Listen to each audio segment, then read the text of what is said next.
낙찰자님이세요? 네, 현중 임대관리업체인데 세입자한테 얘기 들었어요. 네. 오늘 보고 가셨다고. 네. 대금 납부하시고 확인서 받으신 다음에 네.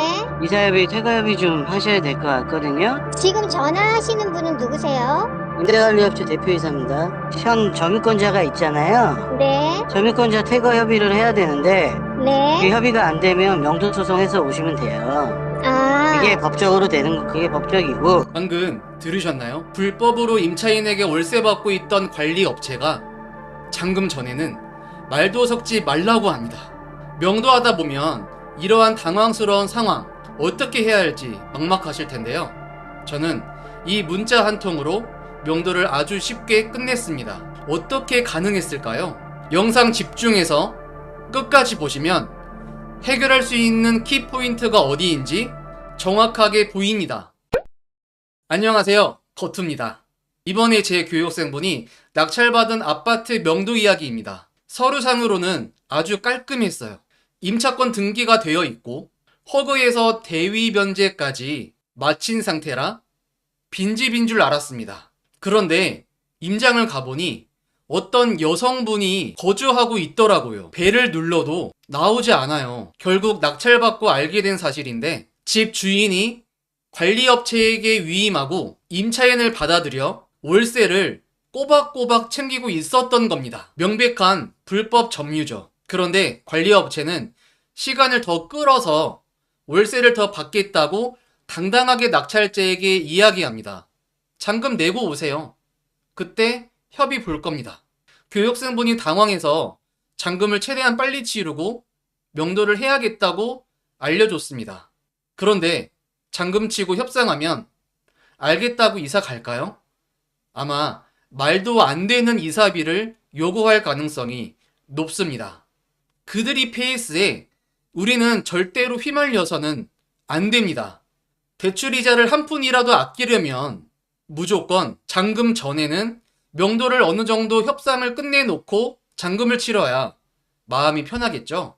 그래서 저는 당황하고 있는 교육생분에게 딱 한마디 했습니다. 관리업체에 전화하지 마시고 실제 살고 있는 여성분에게 이 문자 그대로 보내세요. 문자를 보내고 10분도 안 돼서 임차인에게 연락이 왔습니다. 네, 안녕하세요. 12일날 들어왔어요. 아, 24년 5월 12일이요. 네네네네. 네, 네. 그러면 5월 12일날 이제 끝나는 건데, 한 번 더 될 줄 알고, 3개월분 8월달까지를 냈단 말이에요. 마지노선은 5월 12일이요. 네, 알겠습니다. 그렇게 네. 알고 있겠습니다. 전략은 간단했습니다. 거기에 살고 있는 여성분은 법적인 지식이 없고 막연하게 불안하기만 하니 무조건 관리업체의 말만 믿고 있었던 거예요. 관리업체에서 이런 말을 했다고 합니다. 낙찰자에게 연락이 오면 저에게 연락을 꼭 달라.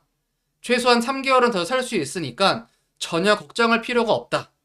라고 이야기를 했다고 합니다. 사실 틀린 말입니다. 제가 가이드해준 문자의 핵심은 딱 3가지였습니다. 첫 번째, 관리업체와의 신뢰관계 차단.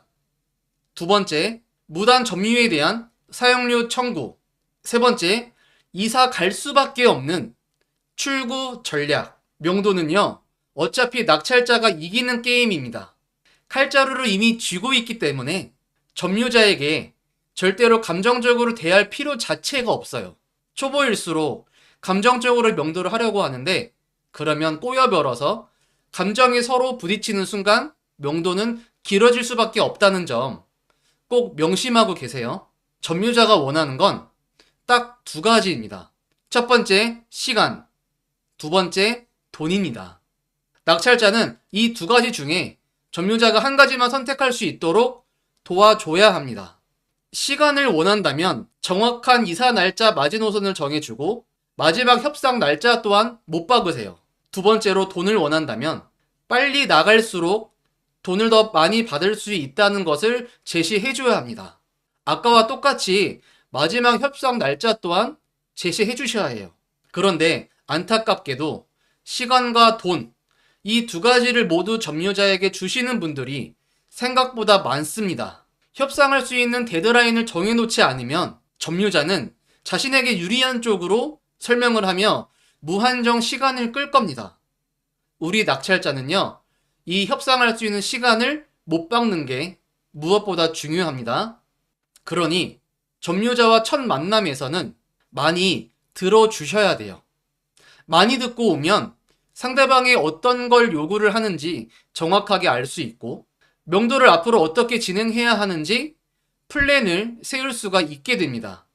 그런데 첫 만남 때 듣고 오지 않고 자기가 할 말만 하고 오시는 분들이 많아요.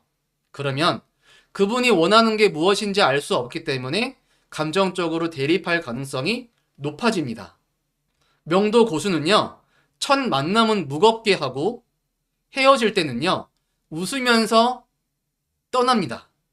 하지만 명도 초보는요, 첫 만남은 상당히 가볍게 하고 헤어질 때는 서로 욕하면서 떠납니다. 감정적으로 그분에게 내가 착한 사람인 거를 어필할 필요 자체가 없어요. 제발 첫 만남에서는 과도한 친절은 피해주세요.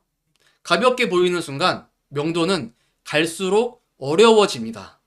또한 대화를 하면서 점유자가 말도 안 되는 이야기를 꺼낸다면 그때는 말을 끊고 앞으로 일어날 법적인 절차에 대해서 아주 정확하게 알려주셔야 합니다. 법을 모르면 자기 생각대로 행동하고 판단할 수 있을 가능성이 올라가기 때문에 그런 거예요. 그리고 두 번째 만남에서는요, 시간과 돈, 이 둘 중에 한 가지를 고를 수 있도록 우리가 도와줘야 합니다. 이사비는 절대 먼저 말하지 마세요. 이사 날짜를 정확하게 알려줘야 이 날짜에 맞는 이사비를 준다고 먼저 알려주시면 됩니다.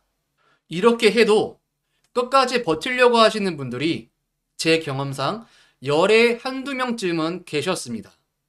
그러면 그분들에게 최후 통점 문자나 아니면 내용 증명 아니면 우편을 보내주세요. 돈을 받고 나가시던 강제 집행을 당하시던 낙찰자는 아무런 관계가 없다. 잘 생각하셔서 본인에게 가장 유리한 선택을 해 주시기를 바란다고 적어 주시면 됩니다. 그리고 기다리세요. 그러면 90% 정도는요, 먼저 연락을 주셨어요. 연락이 오지 않으면 할 수 없습니다. 법적인 절차를 계속 진행을 시키면서 강제 집행까지 가야죠. 생각이 있다면 점유자는 가장 유리한 선택을 할 수밖에 없을 겁니다. 명도가 무서워서 경미하기를 망설이는 분들이 생각보다 많습니다. 상대방을 잘 파악하고 그에 맞게 대응만 해준다면 명도 사실 아무것도 아닙니다. 경매로 돈 많이 버는 그날까지 거투는요, 여러분 곁에 계속 있을 겁니다. 오늘 내용 도움 받으셨다면 좋아요, 구독 눌러주세요. 영상을 만드는데 큰 힘이 됩니다. 다음에도 좋은 내용으로 찾아뵙겠습니다. 감사합니다.